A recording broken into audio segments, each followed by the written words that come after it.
Hello. A few people have been asking me about how to use the Screencastify, so I'm just going to show you how it works.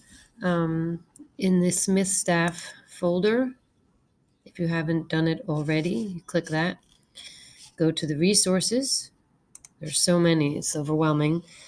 But this one I've been using a lot, and it actually is good for the kids to see you.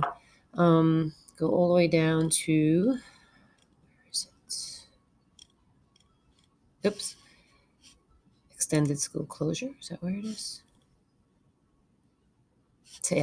Yep, that's where it is. Tech resources.